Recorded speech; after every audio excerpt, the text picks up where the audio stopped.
érték az nem ár, csak ezt nagyon-nagyon nehéz fölfogni és elismerni. Tehát amíg nekem valaki azt mondja tűpontosan, mint amit az értékelők most csinálnak, hogy ennek ennyi az értéke, hogy ránézek, és akkor ki van írva, oké, kerekíti vagy föl, vagy le matematikai törvényszerűségek mentén, hogy ez a pont az értéke. Hát ezt hogy csinálod? Én sávokba szoktam mindig gondolkozni, hogy ha minden feltételem teljesül, nagy valószínűség szerint ez lehetne a normális értéke, de az árát nem tudjuk megmondani, azt majd akkor fogjuk tudni megmondani, hogyha a kontrakt az ügyvédnél megköttetett. Ezt úgy szeretem, hogy az infláció elleni védelem az ingatlan, mióta védene már az infláció ellen. Az infláció ellen egy cashflow-t meg tud védeni, ami rendesen le van hedgelve egy ingatlanban. Mi vettünk egy kazal téglát, amiket ugye falaknak hívunk, van rajta egy tető. És akkor egy nető jó befektetést csináltunk. Amíg megy fölfele az ára, addig igen. Egészen addig, amíg a nominál értéket meg a reál értéket összekeverjük, addig azt hiszük, hogy jó befektetést csináltunk.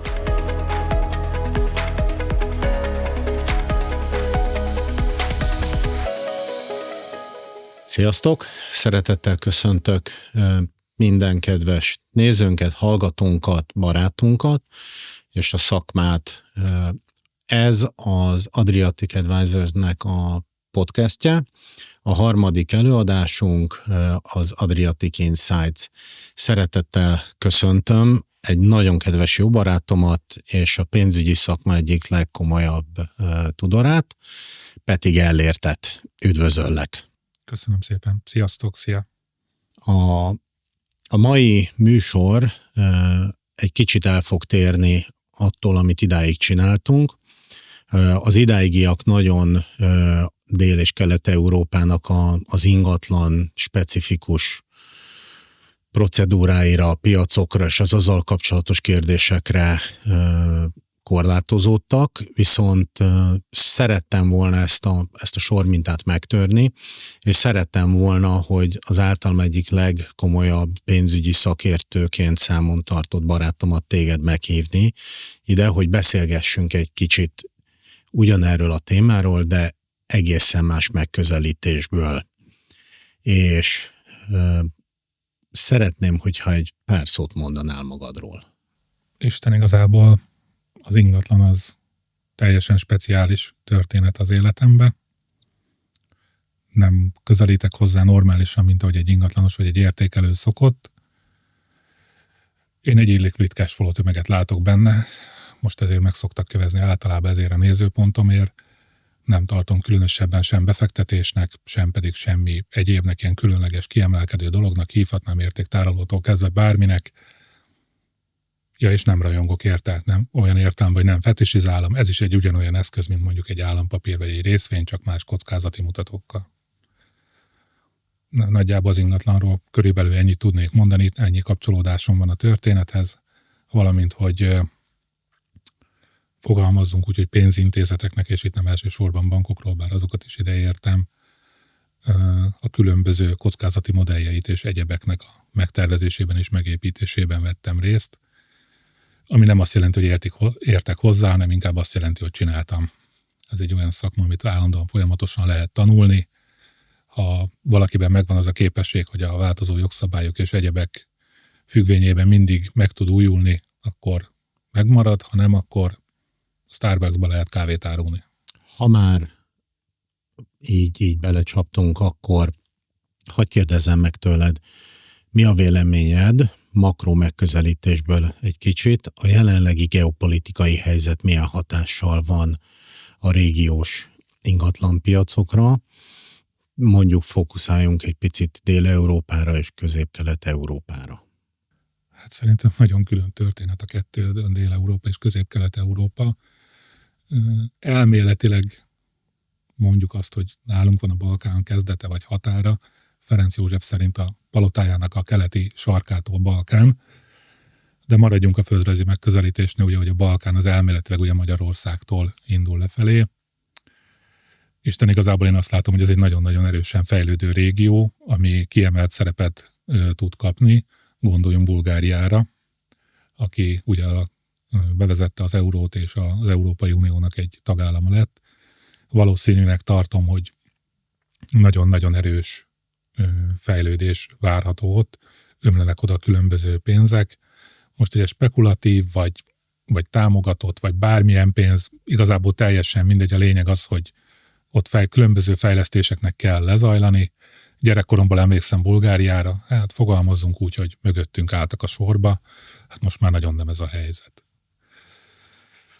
Hát, hogyha a másik régióról beszélgetünk, mondjuk ez a Lengyelország, Csehország, Szlovákia, Magyarország, amit hívhatunk mondjuk egy középső régiónak, ez mind teljesen külön világ az összes. Tehát Lengyelország elhagyott minket, nagyjából átcsőve nézzük őket, ahogy fejlődnek, de ugyanide sorolhatnám a szlovákokat, a cseheket is. Egészen egyszerűen az itthoni gazdaságpolitika nem tette lehetővé azokat a fejlesztéseket, amiket meg kellett volna tenni. Hogyha most ez a mostani kormányzat ügyesebb lesz egy kicsit, akkor elképzelhető, hogy mi is el tudunk indulni ezen az úton. Jelek mutatkoznak, a tényeket meg majd látjuk. 2-3 év múlva erről tudunk újra beszélgetni, hogy mi történt. Én bizakodó vagyok, de nagyon szkeptikus. Értem. A jelenlegi helyzetben, ahol sokszor azt látom, hogy strukturális átszervezésnek kellene megtörténnie. Miben látod a kitörés lehetőségét? A kamatcsökkentések szerinted meg fogják hozni a tőlük elvárt eredményeket, vagy esetleg a befektetői kedvet, és most nem csak kizárólag arról beszélek, hogy valaki állampapírokat vásároljon, hanem egyáltalán magába az ingatlanpiacba bejöjjön, és a bankoknak a finanszírozási kedve megnőjön. Szerinted ez így önmagában elegendő, vagy hol lenne az a pár lehetőség, amit ha megragadnak, akkor nem csak a dél-európai piacok, hanem akár közép-kelet-európa piacai is jobban meg tudnak indulni? Vedd ki ebből Lengyelországot, aki ugye egy proxivá vált Németországhoz képest. Hát ez egy nagyon-nagyon érdekes kérdés, amit föltettél. Kicsit messzebbre indítom, és akkor megpróbálok megérkezni oda, hogy válaszoljak. Ha nem sikerül, akkor szólj rám, hogy elbeszéltem mellette egy kicsit. Tehát önmagában az, hogy kitörési pont, meg állami támogatás, és úgymond olcsó pénz, ez szerintem nem befolyásol semmit az ingatlan piacon. Tehát ez nagyon-nagyon sok tényező együttállása, együttesen igen. Az, hogy ez benne van, igen, ez is egy szempont a többiek között, de tulajdonképpen figyelembe kellene azt végrevenni, hogy fizetőképes kereslet, mert az összes többi az csak egy álomkép. Hogyha a NOI nincs rendben, vagy teljesen torzított számokat kapunk, ugye ezektől a DCF modellektől, amit fetisizálnak, ami önmagában nem rossz, csak kb. Olyan, mint csákánnyal ásni, tehát lehet, de fáradtságos és értelmetlen. Mindennek megvan a maga eszköz, amit föl kellene ehhez használni. Isten igazából, hogyha mondjuk van egy hotelberuházás, hogy a legegyszerűbbet mondjam, a hotelberuházás az nem csak attól függ, hogy most oda szeretnének jönni turisták, vagy nem szeretnének jönni turisták, hanem ez egy going concern jellegű ingatlan fejlesztés, amiről beszélgetünk. A legtöbben nem veszik azt figyelembe, hogy azt a hotelt, ugye a CapEx-et, az OpEx-et, tehát ezeket ugyanúgy hozzá kellene számolni. És még mindehez az egésznek a tetejében ott van az a mutató. A legtöbben, amikor ingatlan fejlesztésbe gondolkoznak, odáig jutnak, hogy van ez a loan to value. Hát önmagában ez nagyon-nagyon kevés, mert ettől van egy úgymond szofisztikáltabb mutató is, ami megmutatja azt, hogy a bejövő pénzáramot ugye tök egyszerűen el lehet osztani az adósságszolgálat mértékével. Ezt DSCR-nek hívjuk. Akit érdekel, kikeresi a betűszót, akit nem, azt kérem fogadja el, hogy ez így működik. Erre a banknak mindegyik policyjeiben megvan az, hogy ő milyen áttétel, amit el tud fogadni. Általában 1,23-tól 1,38-ig, ha jól emlékszem, de igazából nem is ez a lényeg. Tehát, hogyha ezen a mutatón átlép, onnantól fogva egészen egyszerűen nem gazdaságos megépíteni. Ha nem gazdaságos valamit megépíteni, hanem csak állami pénzből épül, egy hatalmas vágyálom az egész, és amikor vége van a bulinak, fölkapcsolják a lámpát, akkor mindenki meglepődik, hogy te jóisten, ez nem volt jobb befektetés. Bank alapvetően úgy kell rá gondolni, hogy ugyanaz, mint a Tesco, csak neki nem csirkemell, meg sajt, meg fagyasztó cucc, hanem pénz az eszköz, amivel kereskedik. Értelemszerűen több pénzt szeretne visszakapni, mint amit kiadott, és ezt a lehető legnagyobb biztonsági, úgy mondom, hogy fedezetek mellett. Most egyik fedezet például az, hogy elzálogot tesz az ingatlanra. finanszíroz egy projektet. De elvárja a fejlesztőtől, akinek a projektjét finanszírozza, hogy az a fejlesztő megfeleljen bizonyos feltételeknek, értelemszerűen azoknak szeret adni, akinek nagyobb esélyt lát arra, hogy megtérüljön. De a bank az mindig a kényszerértékesítésre készül. És ne legyen illúziónk, nem a barátunk, vagy ajándék, vagy nem is tudom, miket szoktak itt vizionálni. Nem, ez kőkeményen arról szól, hogy adtam 1 forintot, kérek vissza egy 25-öt. Vagy be kell helyettesíteni, ki mit akar itt látni. Egészen egyszerűen azt kell tudomásul venni, hogy a bank, ha azt látja, hogyha neki elfogyna a türelme, és elpárologna belőle a spekulatív tőke, akkor életképes az ingatlan. Ott a kényszerérték nagyjából. A másik dolgok, amiken mindig meglepődök, tehát mikor valaki nekem azt mondja, hogy ez az ingatlan, ez ennyit ér. Honnan tudod, most adtad el ennyiért? Vagy mi alapján mondod, hogy ez ennyit ér? Hát mert kiszámolta az értékbecslő. Na, olyankor szoktam azt mondani, hogy köszönöm a beszélgetést, én szeretnék valami más csinálni, mert egészen egyszerűen az ár meg az érték olyan szinten keveredve van, szinonimaként használják, hogy fölfoghatatlan számomra. És akkor ugye a geopolitikai kérdésedre a válasz, hogy mit kellene csinálni, rendet rakni a fejekbe elsősorban, mert mindannyian nyugatot majmoljuk, de sem munka minőségében, sem teljesítményben, sem semmiben nem érjük el azt a színvonalat, amit odakint elválnak. Ez lenne az első.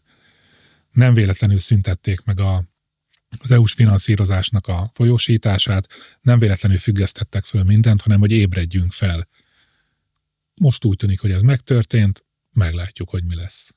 Ezzel válaszoltam a geopolitikai kérdésedre, vagy van valami, amitről nem beszéltem, és szeretnéd? De tudod, hogy szeretlek provokálni, hogy én picit akkor szétboncolom. Ha már hoteleket említettél, akkor nézzük egy picit Dél-Európát.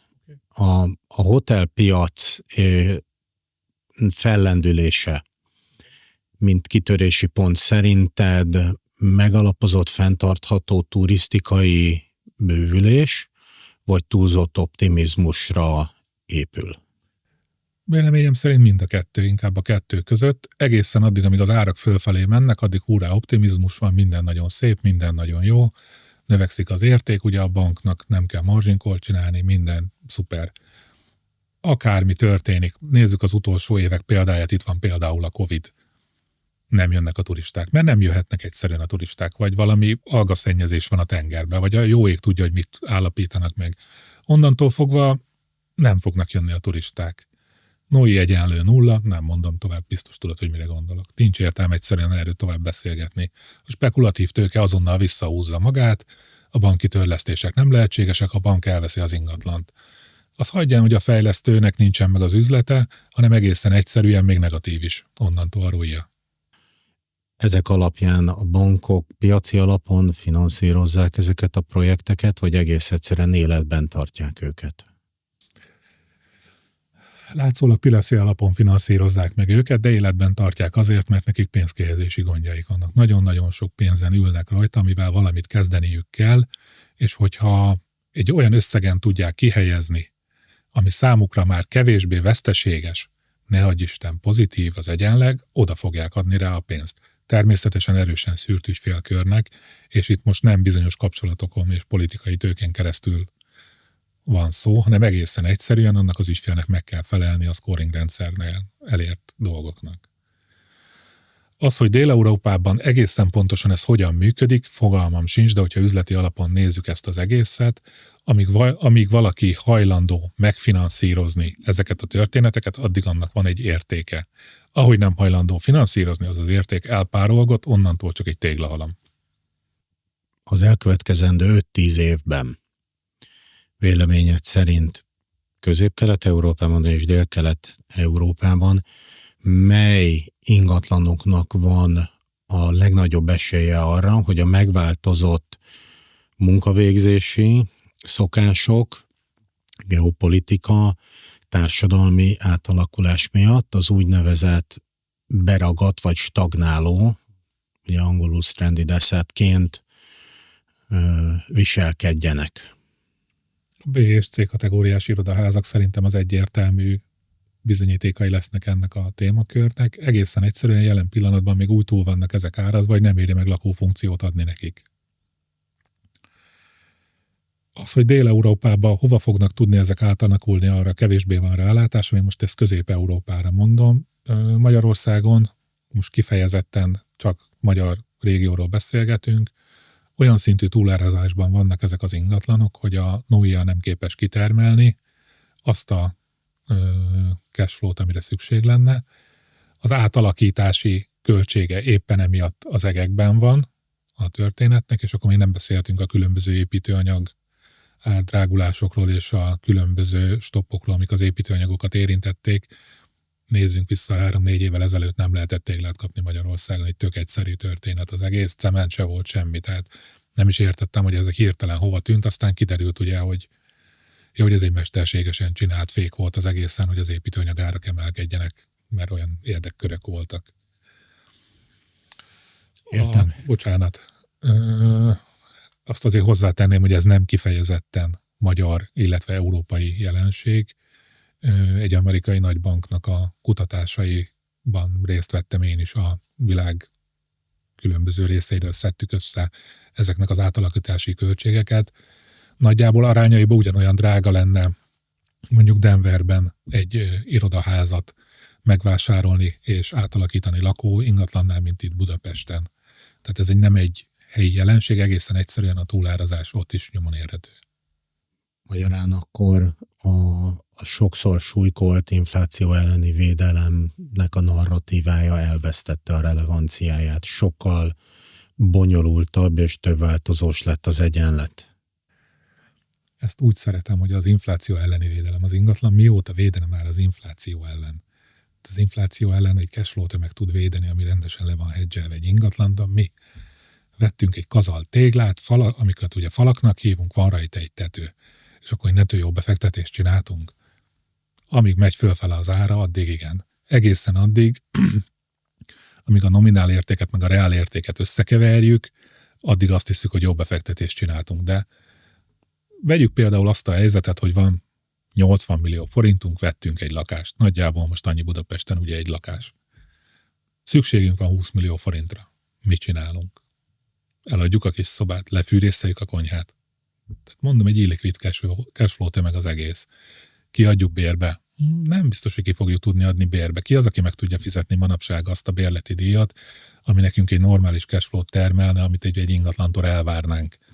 És itt érkeztünk el a következő korláthoz is, hogy oké, hogy van olcsó pénz, mondjuk a magyar piacon is ilyen államilag kamattámogatott hitelek, ami tök jó hangzik, meg igen, segítsünk a fiataloknak hozzájutni, de hát a fizetésük meg egészen egyszerűen nem fogja tudni elbírni a fölötte lévő részt, amit a hitelezésnél vissza kellene fizetni. Ez én szerintem nagyon egyértelműen következik belőle, hogy Magyarországon jelen pillanatban az itteni fizetőképes keresletnek drágák a lakóingatlanok. És pont ettől egyszerűbben nem tudom mondani. Szerintem érthetően fogalmaztam meg. És ezért lehet szidni a bankot, hogy hú, ilyen, olyan, amolyan, meg lehet szidni mindenkit, de Isten igazából a fiatal embereknek, akik ugye most szeretnének első lakáshoz jutók, tök egyszerűen hozzáállni a dologhoz, mint ahogy én is voltam 20-30 évvel ezelőtt, nekem akkor volt lehetőségem, meg a mi generációnknak még volt. A mostani generációnak egyre jobban szűkült, bármennyire is hangsúlyozzák, hogy ilyen jó, hú, olyan, amolyan, nem, nagyon nem jó. Egyáltalán nem jó. Össze lehet hasonlítani azzal, hogy hány hónapig kell dolgozni azért, vagy hány évig, de a hónapokban beszélgessünk inkább, hogy tudjunk venni egy lakást. Oké, ez tök jó mutatószám. Persze, csak menet közben a boltban nézzük már meg az árakat. Tehát itt a szükséges vásárlásokról beszélgetek. Nem arról, hogy veszek még egy méregdrága akármi kanapét, hanem egy egyszerű széket, mert ugye az ember úgy kezdi az életét, tisztelet a kivételnek. De például szerintem nem sokan engedhetik meg magukat, hogy luxus kiadásokkal kezdjenek. Hanem egészen egyszerűen nem megy, nem összehasonlítható a kettő. Ez egy olyan összehasonlítás lenne, hát mikor Budapesten még annyira nem is drága az ingatlan, bezzeg Bécsbe. Hú, na az meg a másik, amitől még el lehet menekülni, mert még hasonlítanánk mi Budapestet Bécshez. Mert itt van földrajzilag viszonylag közel. Akkor ennyire mert mi nem hasonlítjuk mindjárt Münchenhez. Vagy hogy más nem mondjak Bernhez, mert ott még drágább. Tehát ezeket nem lehet összehasonlítgatni, teljesen más gazdasági környezet az egész. Igen, ha azt nézzük, hogy egy darab lakás, igen, számszerűen drágább, de vesző, és akkor tudnék sorolni egy körülbelül 20 oldalas listát, hogy mi a különbség. Nagyjából minden. Most ebben nem menjünk bele, mert szerintem ez egy nagyon hosszú felsorolás lenne, és nagyon tankönyvi lenne itt a beszélgetésnek a vége. Tehát abból, amit mondasz, 2 dolgot szűrök le. Az egyik az, hogy bárhol is vagyunk, nem csak Magyarországon, de bárhol az állami szerepvállalás piaci torzító hatása soha nem pozitív. Nem minden esetben, többnyire igazad van, igen. És a második pedig, hogy előbb-utóbb a piacon az árazásnak egy erőteljes korrekción kell átesnie, hiszen ma reggeli hír volt, amit olvastam, hogy általánosságban már a panellakások árai is elérték a egyéb lakásoknak az árait, tehát nincs különbség benne. Azt viszont tapasztaltuk nem csak itt, hanem Dél-Európában is sok helyen, hogy teljesen mindegy már szinte, hogy új építésűről beszélünk, vagy használt rakásról, egy romhalmazról, vagy egy vadonatújan kialakított lakásról, az ár ugyanaz. Én árnyalnám ezt a képet egy nagyon picit. Nagy vonalakban igen, teljesen fölfogtam, amit mondtál. Valaki magyarázza már én nekem, tehát annak idején létezett ugye 2 szabvány. Annak idején értsd, 89-es rendszerváltás előtt létezett egy orosz szabvány, meg létezett egy nyugati szabvány. Most kifejezetten az építkezésekről beszélgetünk. Az orosz mérnök, vagy nem tudom, hogy hívják, mindegy ember eldöntötte, hogy 100 évig van a tervezett élettartam egy panellakásnak. Most Németországban, gondolok itt mondjuk NSK-ra, ugye ez a Nyugat-Németország volt annak idején, ott azt mondták a mérnökök, hogy hát ők 50 évet mernek ráírni ugyanarra a panellakásra. Hát én akárhogy is gondolom, én hiszem azt, hogy a német mérnök nem hülye, a rendszer szervezésük és egyebekből kiindulva. A valóságról legyen mondjuk a 2 között. Mikor épültek ezek a panellakások itt Magyarországon? Az 50-es, 60-as években? Hát 80-as évekig még jobb. Oké, milyen évet írunk most? 2026. Tehát a tervezett élettartamnak nagyjából itt a vége? Felmerül bennem a kérdés. Ez nem azt jelenti, hogy össze fognak omlani, mert persze, hogy nem omlik össze. Mitől omlana össze? Csak hogyha valamit egy bizonyos terv szerint elkészítettek, és annak lejárt az ideje, akkor én úgy gondolom, hogy onnantól fogva azokat például kockázatos meghitelezni. Alig várom, hogy az első panel darab leessen egy házról, és mindenki pánikszerű eladásba kezdjen, és akkor fog bekövetkezni az, hogy úristen, a panellakásomnak az ára leesett, de a banknak ennyivel tartozok, katasztrófa. Vagy majd megint jön az állam, és kimenti azokat az embereket, akik így jártak. Ki kényszerítette őket arra, hogy vegyék meg? Én ezt soha nem fogom megérteni az életbe se. 2008-ban is hőbörgött mindenki, hogy hát persze, mert ennyivel tartozom, mert így, mert úgy, mert várjál már, de fegyverre oda kísértek a bankhoz, hogy vegyél egy lakást, vagy bármit, vagy egy új autót, vagy ki mit vásárolt. Hát egyszerűen nem jött össze, ez a kategória jött be. A bank kéri vissza, ami az övé, oké, elárverezte a lakást. Most, bocsánat, tudom, hogy morálisan ez nagyon gáz, amiket mondok, de egyszerűen ez van. Tehát, hogyha emelre az oldalon közelítjük, a bank elkezdte visszaszedegetni a fedezeteket, és a 2 közötti különbözetet kérte, ez a margin call, ugye leegyszerűsítve. Nem ilyen egyszerű, de hívjuk így. Mi a baj? Ezt neked senki nem mondta, hogy ez lesz. A másik, tehát az ingatlan piacon ez egy nagyon-nagyon speciális, ciklikus és lassú változó piac. Hogyha nagyon egyszerűen megnézzük a helyzetet, arról van szó, hogy átlagosan, ez nem egy túl jó helyzet, de átlagosan úgy nézzük, 7 évente van egy ciklusváltás, és kell egy idő, mire újra fölépül. Itt ugye most a leköszönő kormányunk a befektetés alapoknak adott egy csomó pénzt, hogy ingatlanokat kell létrehozni, elkezdte úgymond tüzelni a kínálatot. Ami egyértelműen a keresletet is kellett volna, hogy húzza magával, de ugye az előbb éppen megbeszéltük, hogy nem tudják kifizetni az emberek. Tehát a keresleti oldalt kellene szerintem inkább egy kicsit finomítani, nem pedig a kínálatit.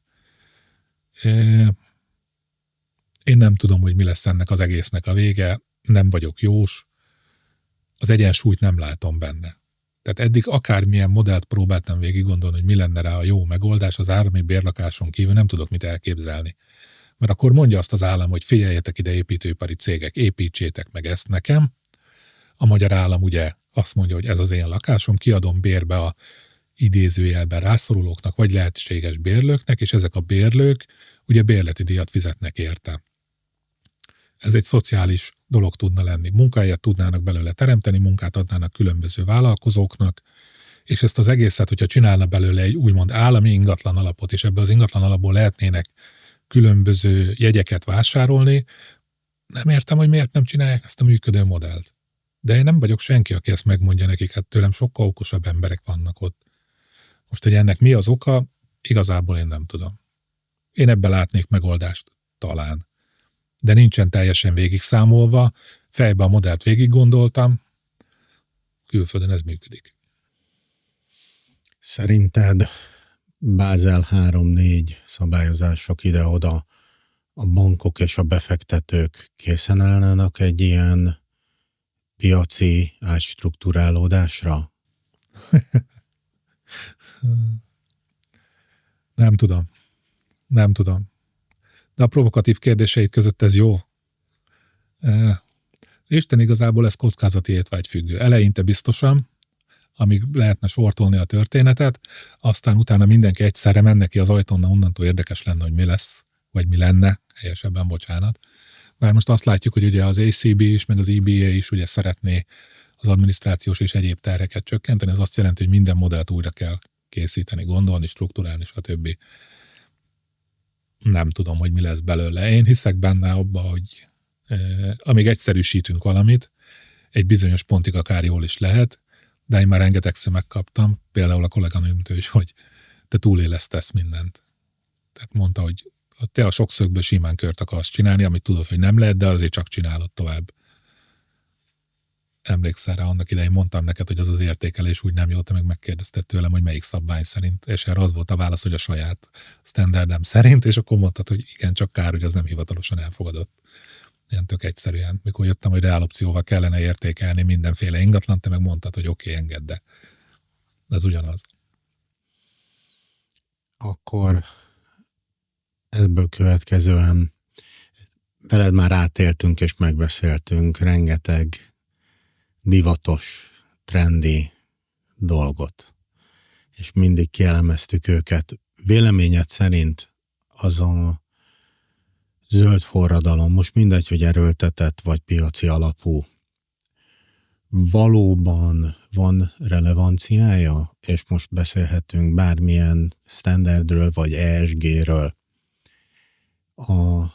A te gondolkozásodban van olyan befolyásoló ereje ezekre az ingatlan piacokra, vagy egész egyszerűen ez egy újabb sor lesz egy Excel táblában? Jót kérdeztél. Én a kivált érte az ESG szövetségnek a különböző szabványaik ellen. Én szerintem az ESG-nek a G a legfontosabb része, mert amíg nincsen egy normális kormányzás, és nincs benne egy megállító fékek, egészen addig ez az egész egy ilyen szökevény vonat, vagy nem is tudom másképp fogalmazni. Ez egy hatalmas divat hullámon keresztül átment fogalom lett. Ugye minden zöld volt egy időben, most ott tartunk, hogy a zöld alatt azt értjük, hogy climate risk, hát ez is nagyon tetszik. A Munich Re-nak elolvastam a climate risk javaslatát, ugye ők azok, akik a különböző biztosítótársaságok viszont biztosítója. Tehát, hogyha valaki köt egy biztosítási szerződést a lakására, az a biztosító fogja, és ezt eladja tovább SRT System biztosító módszerben keresztül, na mindegy. Láttunk már ilyet? Nem láttunk ilyet, csak hallottunk róla. Na mindegy, szóval elolvastam ennek a cégnek a kiadványát. Ebben a kiadványban nagyon gyönyörű szépen föl vannak sorolva különböző, úgy mondom, hogy climate risk lehetőségek. Tényleg gyönyörű szépen javaslatokat tettek arra, hogy milyen százalékpontban, hogyan érdemes súlyozva figyelembe venni, melyik régióba. Tehát például, hogy Hollandiát elönti az árvíz, most csak egy hülye példát mondok, csak ugye ez valamennyire közismert, hogy az egy mélyföld, ott nagyobb esély van rá, mint hogy Magyarországra beöntene az Adria, bár nekem pont egyszerűen egy tengerparti ingatlan, de na mindegy. Tehát ez gyönyörű szépen ki van ebbe fejtegetve, de ott is a climate risk-kel vannak igazából elfoglalva sok-sok más egyéb, ez a BREEAM, LEED, WELL, vannak ilyen hangzatos címszavak, és akkor még országonként belül még több, ez tök jó, most már a bank se foglalkozik vele. Tehát lehet, hogy marketing értéket képvisel egy óriás plakáton, vagy egy tévéhirdetésben, vagy nem tudom, valamilyen internetes felületen. Ez tök jól néz ki, csillognak tőle a szemek, valódi hozzáadott értéke nincs. A legegyszerűbben talán úgy tudnám megfogalmazni, hogy ami az én gondolkozásomhoz is a legközelebb áll, nagy befektetési alapok, ahol volt egy ESG pontszám közölve, na ez most már nincs. Ezzel nagyjából elmondtam, hogy mennyit érnek ezek a történetek. És igen, lehet élharcoskodni, meg tök jó kezdeményezés volt, tehát csak szokás szerint ez is félrement. És itt megint utalnék a governance-re, hogy szerintem pont amiatt. Az, hogy ez egy marketing dolog, vagy nem marketing dolog, most már inkább én annak látom. Ami nem azt jelenti, hogy ne lenne jó, csak elsikkadt. Annak idején édesapám mondta, hogy elveszett a bábák között a gyerekfiam. Ez tipikusan az az eset. Hogy kérdezzelek téged egy most sokak szerint forradalmi változást hozó trendről. Mi a véleményed a mesterséges intelligencia alkalmazása az ingatlan és a pénzügy minden terén? Pozitív, negatív, hogyan fogja átalakítani a folyamatokat? A mesterséges intelligenciát én alapvetően nagyon jó dolognak tartom. A mesterséges intelligencia azt tükrözi vissza, amivel megetetted, magyarul amiket beletápláltál. Nagyon-nagyon sok olyan esettanulmány létezik, és egyebek, amit a mesterséges intelligencia fel tud dolgozni, és közli veled információként. Ha olyan mesterséges intelligenciát hozol létre, ami csak a te adataid és információid alapján dolgozik, akkor csak a te saját tévedéseidet fogja tudni visszatükrözni. Ha ez a mesterséges intelligencia online van, és az interneten található összes információt valamilyen szinten hozzáférhető neki, onnantól ezeket súlyozva fogja használni. Ugye minél több fals információ van az interneten, annál falsabb képet fogsz kapni a végére, mert ugye nagyobb súlyba veszi figyelembe. Hiába van ott a jó info is, nem fogja érdekelni, mert nem tudja eldönteni, mert statisztikai alapon dolgozik. Én nagyon-nagyon jónak tartom az ingatlan értékelésben a mesterséges intelligenciának a bevezetését, mert alapvetően a jelen pillanatban az ingatlan értékelés, ami mentén zajlik, tökéletesen alkalmas rá az AI, hogy ezt elintézze. Most egy peer groupot felépíteni az jelenlegi módszerek szerint, amivel hangsúlyozom, abszolút nem értek egyet, mert hogyan lehet azt eldönteni egy ingatlan.com hirdetésből, hogy az mennyire hasonló ahhoz az ingatlanhoz, amiről a megbízás születik. Ja, hogy nem is abban a városban van, nagyobb is, nem is az a lokáció, nem is tudom milyen lokáció. Ja, hát akkor majd korrigáljuk százalékokkal, hát köszönöm szépen, és mindezt úgy, hogy látunk róla jobb esetben 12 fényképet. Erről nekem az a véleményem, hogy ezt kiválóan meg fogja tudni csinálni a mesterséges intelligencia. Egy DCF táblát szintén ki fog tudni tölteni, hogyha jó van fölparaméterezve, igazából nem lehet benne hiba.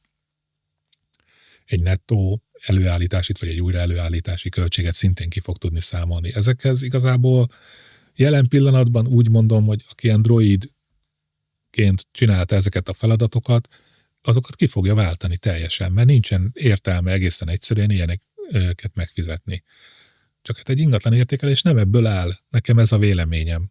Aztán lehet, hogy tévedek, de még a mai napig meg szoktak keresni olyan feladatokkal, hogy segíts, mert ezt nem tudjuk, hogy kellene csinálni. Hát én szoktam mondani, hogy hát kérdezd meg az AI-t, majd az megmondja. Hát nem mondta meg. Ja, hogy megpróbáltad? Értem, hogy miért vagy itt, akkor világos. Tehát alapvetően kezdődik ott, hogy van egy lokáció. Az ember kimegy, vannak személyes benyomásai. Ezt nem lehet megnézni a Google térképen, vagy Street View-n, vagy nem tudom milyen divatos módszerek léteznek, hanem oda kell menni, meg kell nézni az ingatlant. Vannak az embernek különböző benyomásai. Igen, ezek torzítják az értéket, ezt nem győzöm hozzátenni, csak nem mindegy, milyen irányba torzul. A másik, ami még ott van, az ember megnézegeti, ugye, hogy egyáltalán ez a kőhalmaz, amit ugye ingatlannak hívunk, milyen állapotban van. Ezt nem fogja tudni eldönteni az AI, kiszalad, és akkor megnézi, tehát ez nonsens, ez a része. És arról nem beszélve, hogy itt jön be az a kérdés, hogy oké, most értékelek egy vendéglátó egységet, tök egyszerűen, ugye itt vagyunk nem messze a Tököli úttól, nézzük meg a Tököli úton. Abból kapok egy értéket, ugye DCF alapon, ha mennyi vendég volt, ennyi, mennyibe került, stb. Levezetjük, tök jó, megvan a NOI. Jó, de mi van, akkor nyílik mellette még egy? Vagy van 2-vel arrébb egy másik, ahol sokkal többen vannak. Aki csak ezekre az értékelésekre hagyatkozva bármilyen befektetést vagy ehhez hasonló döntést szeretne hozni, súlyosat téved, hogyha nem tudja, hogy erre van arccal előre, szinte ez ugyanaz a helyzet. Ez most lehet, hogy kicsit erős volt, de a végig gondolja valaki, tehát nem lehet ezeket a dolgokat megoldani. Az, hogy segít egy olyan értékelőnek, aki tudja, hogy miről van szó, igen, maximálisan sokkal gyorsabb lesz. Az a rengeteg szöveg, amit meg kellett írni egy értékelésben, azt simán ki tudja váltani az AI. Lehet, hogy még a számolást is elvégzi helyette, könnyen lehet, hogy pontosabb számot is fog kapni.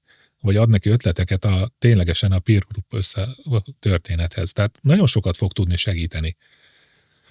Hát azok, akik eddig teljesen mechanikusan követték azokat az értékeléseket, amiket ugye elvártak tőlük, ők bajba vannak. És akkor tovább mennék egy lépéssel, az AI a Big Four tanácsadó cégeknél is jelen van. Pont most olvastam a héten a hírt, hogy a Claude és a KPMG szövetséget kötött. A teljes KPMG átköltözik ugye a Claude-nak a dolgára.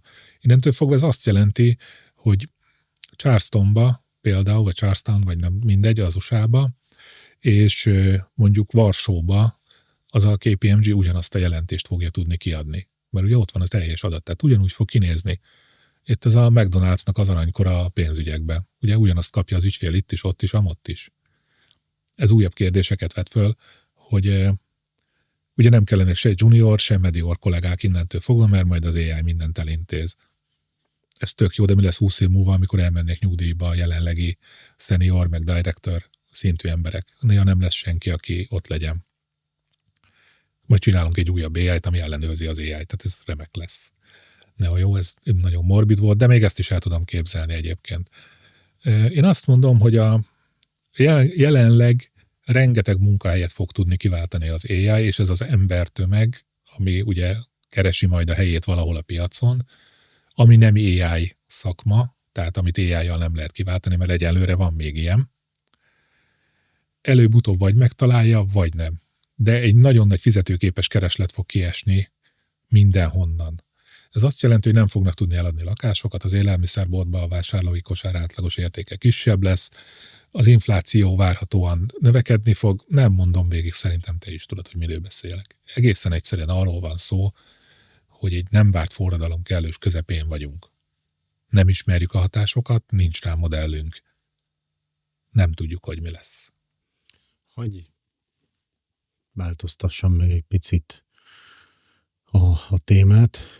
Átéltük veled, és sokszor ezt is átbeszéltük, hogy sokszor megrettentünk attól, amit a nagy tőke vagy pénz cunaminak hívtunk veled, amikor egyszer csak megjelenik egy óriási mennyiségű beáramló befektetésedre adott tárgyi piacra, és ennek komoly torzító hatásai vannak. Hogy kérdezem meg, szerinted balancban kellene lenni a külföldi beáramló tőkének és a helyi nagy tőkének, vagy egészségesebb egy piac szempontjából, hogy egy erős helyi tőkebázis mellett sokkal nagyobb a külföldi befektetők száma, esetleg pont fordítva van?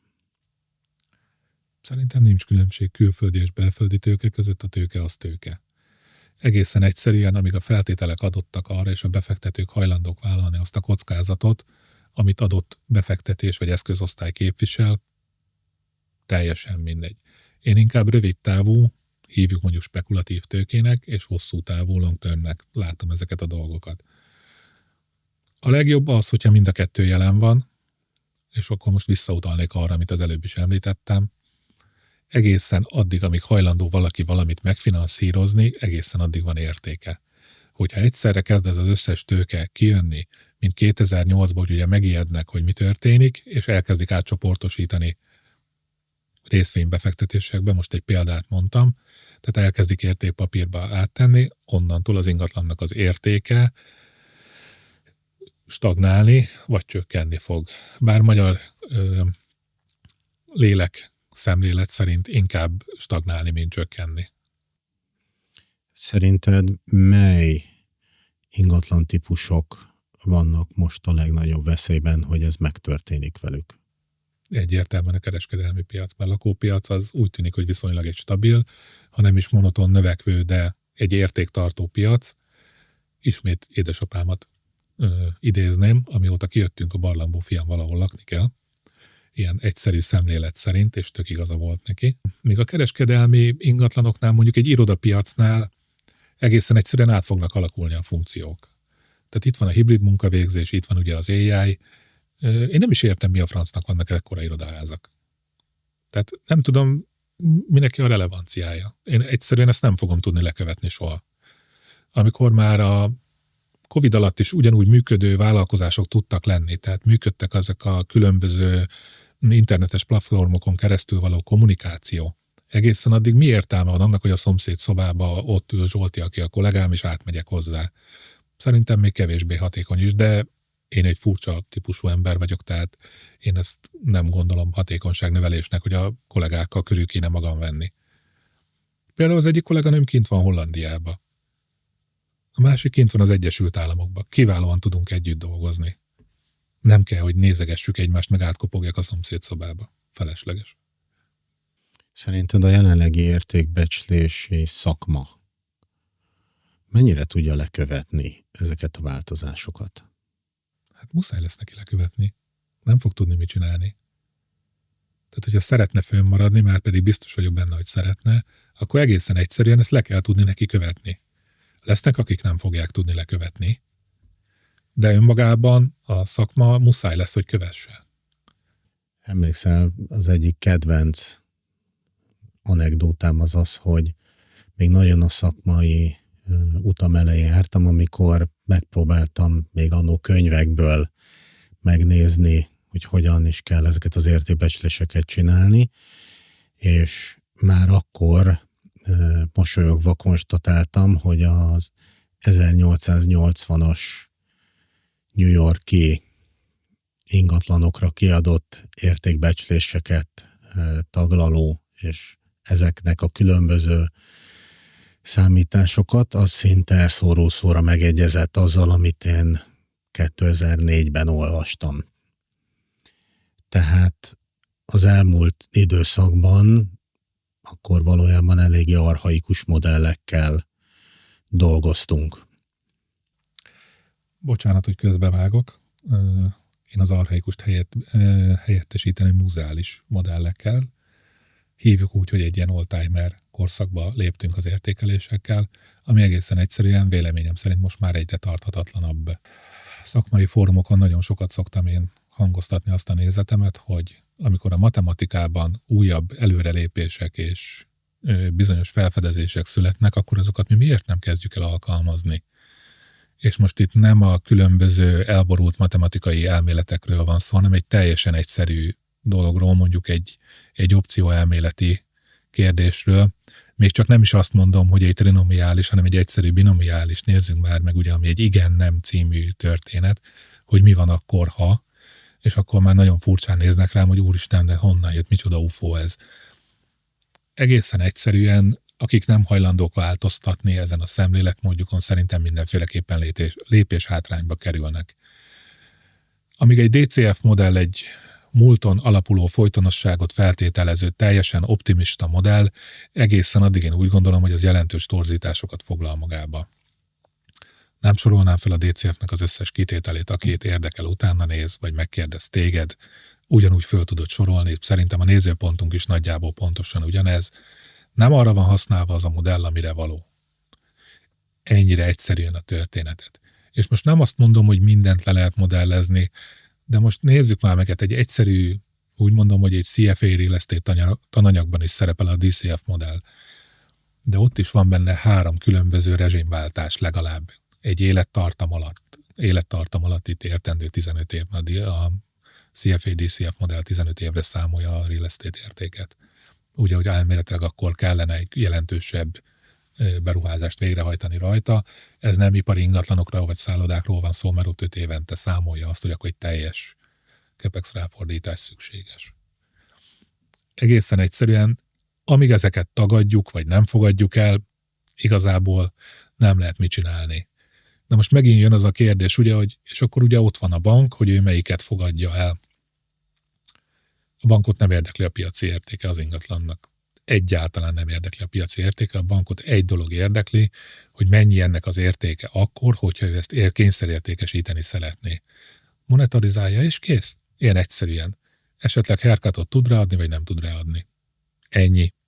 Akkor ezek alapján azt mondod, hogy az ingatlan értékbecslések valójában kockázatkezelési adminisztrációvá váltak, és nem valódi érték meghatározása? Mindig is azok voltak szerintem.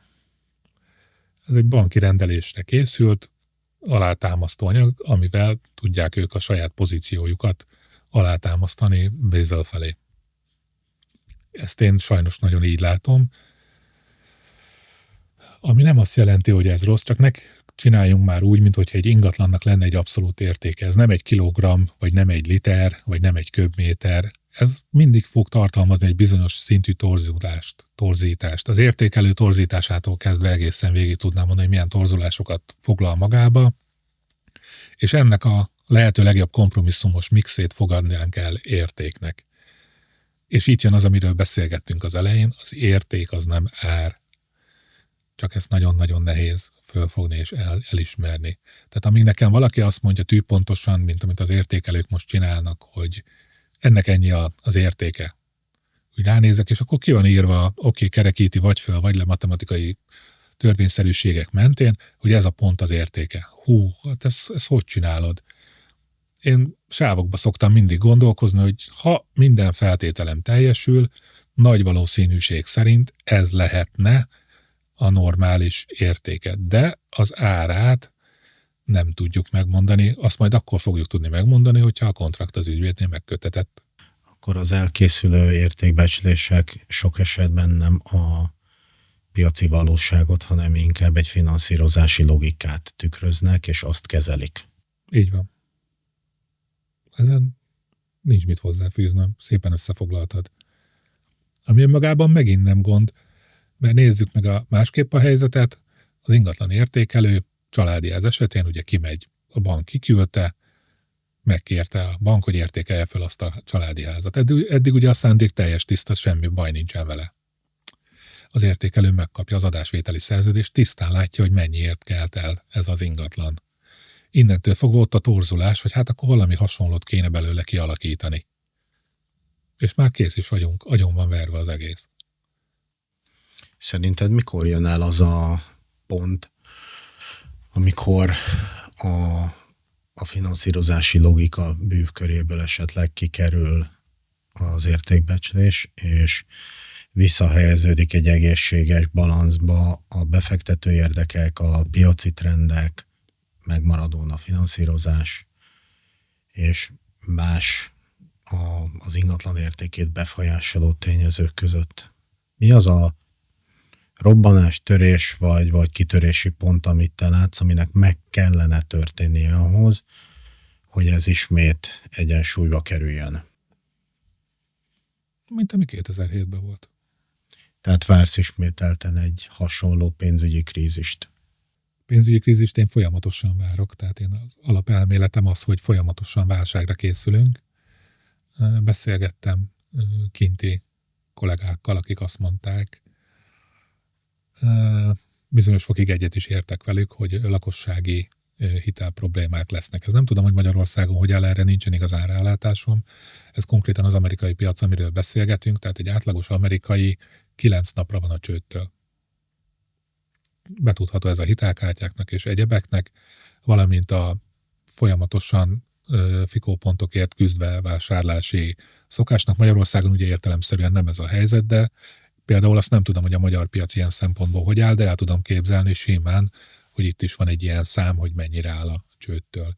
Ugye voltak ezek a állami támogatások, ezek a különböző torzítók, a babaváró kölcsön, a csokka, az akármi, mindenki megvásárolta belőle, ugye értelemszerűen próbálta a saját otthonát biztosítani, ami tök jó dolog egészen addig, amíg a feltételek teljesülnek, amíg megszületnek a gyerekek, nem akar elköltözni 10 évig, de fölmerül bennem a kérdés, aki éppen tudja fizetni a hitelt, az hogy tesz félre például a lakás felújítására, hogy az érték megóvását megtartsa.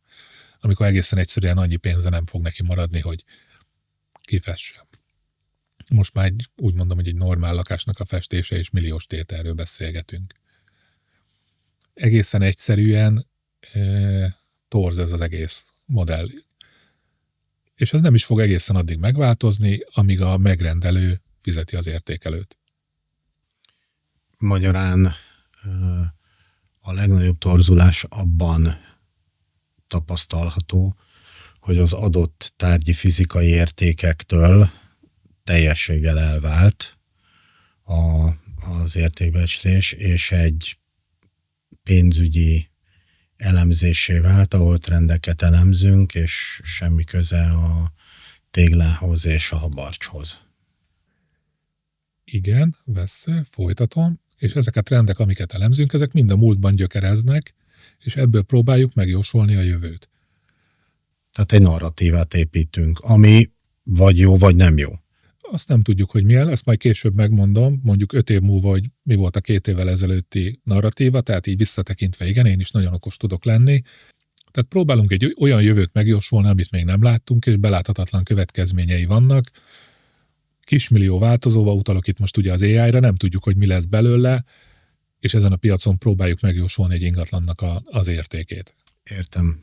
Szerinted ebben a jelenlegi helyzetben, ahol, és ezt is sokszor átbeszéltük veled egy kávé fölött, a nagy szabályozó szervezeteknek, RÉK, ZVS, LVS és társai, milyen feladata lenne most? Mi lenne, amit nekik el kellene végezniük ahhoz, hogy a szakma, és ez egy nagy szívfájdalmam, nem csak, hogy visszakerüljön abba a respektbe, ami megvolt, hanem vonzza a fiatalokat, és egy-egy konferencián ne csak a mi korunkbeliek tengjenek, lengjenek. Hát ez nagyon kellemetlen válasz lesz. Össze kellene szedniük magukat, és elolvasni a saját szabályzatukat, hogy mi az, ami miatt azt gondolják, hogy mi vagyunk a RIX, mi vagyunk az IVS, mi miatt hoztuk létre ezt az egészet, egyáltalán miért csináljuk. Mert egészen addig, amíg egy címkeként mögé lehet bújni, aminek teljesen erodálódott már az értéke, egészen addig itt nem fog történni különösebb változás. A probléma az, hogy ezek a szervezetek nincsenek olyannyira megerősödve, hogy önállóan a sarkukra tudjanak állni, és azt tudják mondani, hogy nem, ez az érték nem ennyi. Én javasoltam egy úgy mondom, hogy modellt, hogy hogyan lehetne összekötni egyáltalán, mert önellentmondás van az IVS, inkább úgy mondom, hogy Blue Book és Red Book között.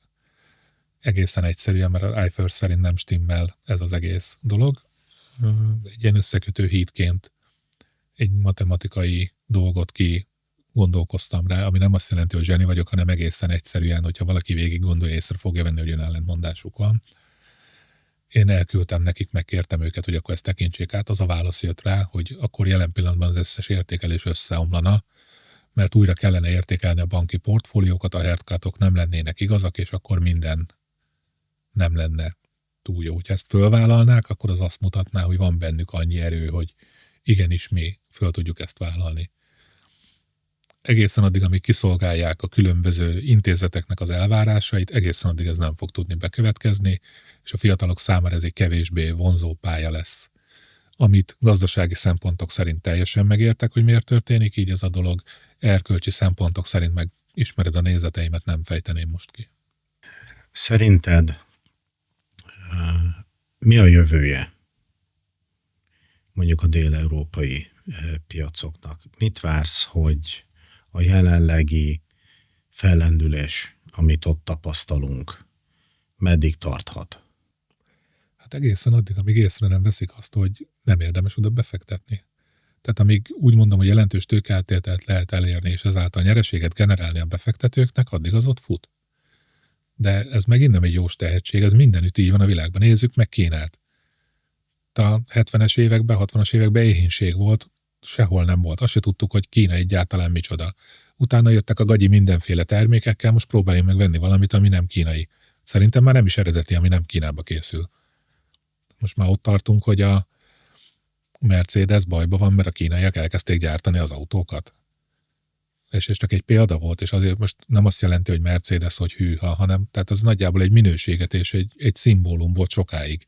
Most már ott tartunk, hogy bizony megszorongatják a kínaiak. De az élet bármelyik területét mondhatnám. Tehát úgy a szórakoztató elektronikától, vagy egy egészen egyszerű hétköznapi dologtól. Oké, még a kaja nem biztos, mert annak még egy jó része nem onnan van, de előbb-utóbb az is be fog következni. És egészen egyszerűen Kína is most már lassul a növekedés szempontjából. Ugyanez várható szerintem Dél-Európába is. Egészen addig, amíg oda érdemes befektetni, hoteleket létrehozni, datacentereket, bármiket, addig az ott működni fog. Ahogy nem érdemes, ennyi. A tőke az egy gyorsan mozgó állatfajta, és szeret növekedni. Ebben a kontextusban hova helyeznéd el Budapestet? Mi a jövője? Ez nagyon sok múlik az aktuális kormányzáson. Lehet, hogy Európa része lesz, de az is lehet, hogy a peremnek a peremére sodródunk. Nem tudom megmondani. Politikai kérdésekben meg főleg nem értek. Én gazdasági szempontok szerint szoktam nézni. Azt tudom, hogy ha azt csinálják, amit ígértek a választási ígéreteikben, és minden összejön nekik, akkor itt sokkal jobb lesz a helyzet. Magyarán azt mondod, hogy a felvázolt gazdasági programok, és ebben mindig megegyezünk veled, hogy a politikához nem értünk, de a gazdasági tényezőkhöz nagyon. Tehát azt mondod nekem, hogy most van egy olyan lehetőségünk, hogy fejlődjünk, visszakerüljünk egy kicsit közelebb az origóhoz. Ha pedig ezt nem tesszük meg, akkor vészes gyorsasággal azt fogjuk észrevenni, hogy egy Montenegró, egy Horvátország, egy Szerbia szépen elhúz mellettünk. Igen, és visszautalnék arra, hogy ugye volt nagyon-nagyon sokáig itt ez a narratíva, hogy utolérjük Ausztriát.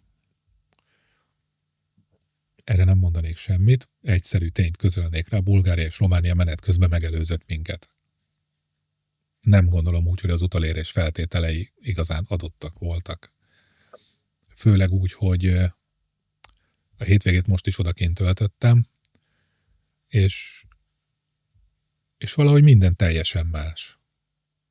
És egészen egyszerűen, egy legegyszerűbb példát mondok, van egy dugik tömött parkoló, ahol mindenféle autó, motor, kerékpár van, és van egy hatalmas üres sáv az oldalán, ki volt téve, hogy buszparkoló. Nem jutott eszükbe beparkolni oda, hanem inkább elmentek, kerestek egy másik parkolót. Egészen egyszerűen, mert az nem nekik volt föntartva.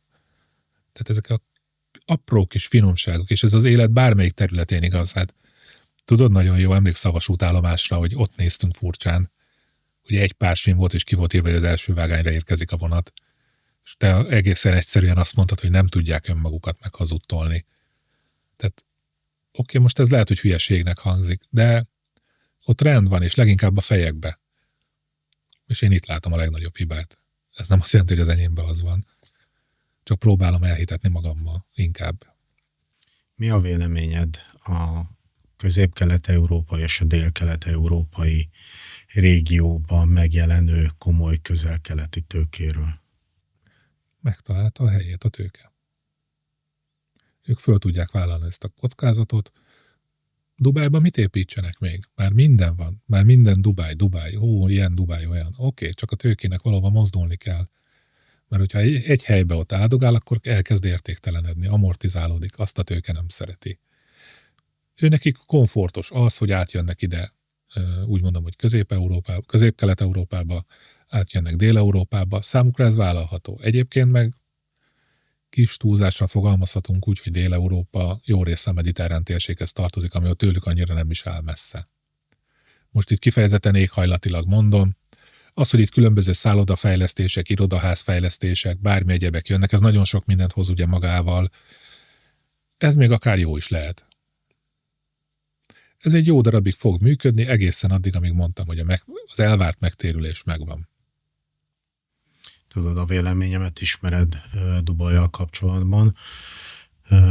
Föltettem egy kérdést egy évvel ezelőtt, hogy mikor válik a különleges hétköznapivá, és mikor ér véget a marketing sztori, és mikor kell valójában a helyi keresletet olyanná tenni, úgy megerősíteni, hogy az fenntarthatóan működtessen egy adott tárgyi piacot. Én ebből a szempontból Dél-Európát, de Közép-Kelet-Európát is erősebbnek gondolom Dubajnál, nem lenézve azokat, akik abszolút oda hordták ki a pénzüket, és úgy gondolják, hogy ez meg fog történni. Csak szerintem kisebb esélye van, mint egy dél-európai vagy egy közép-kelet-európai piac esetében. Szerinted? Beosztom a véleményedet teljesen, és itt csendben azért hozzátenném, hogy Görögország abszolút Dél-Európa az én szemembe, az EU-nak az egyik tagja. Az államcsődöt nagy nehezen sikerült nekik elkerülni. A mentalitásbeli különbségek is jelen vannak még mindenféleképpen, ez az, amikor próbáltam ugye az előbb magyarázni, hogy a fejekben kellene valamilyen szinten rendet tenni. Egészen egyszerűen az a nép, amelyik sziasztázik, és sokkal fontosabb számára minden más egyéb, mint hogy ő valóban termelő tevékenységet folytasson, a túléléséért éppen hajlandó megmozdulni, ott nem lehet mit csinálni. Ezt vagy el tudja fogadni és beárazni a tőke, vagy nem. Én ugyanezt látom egyébként Szerbiában, Montenegróban, Horvátországban, Szlovéniában, nem sorolom végig. Tudod, hogy miről beszélek. Ha valaki ezzel együtt tud élni, és el tudja fogadni, hogy ott másképp mennek a dolgok, gondolj a Surdára, csak a legegyszerűbb film.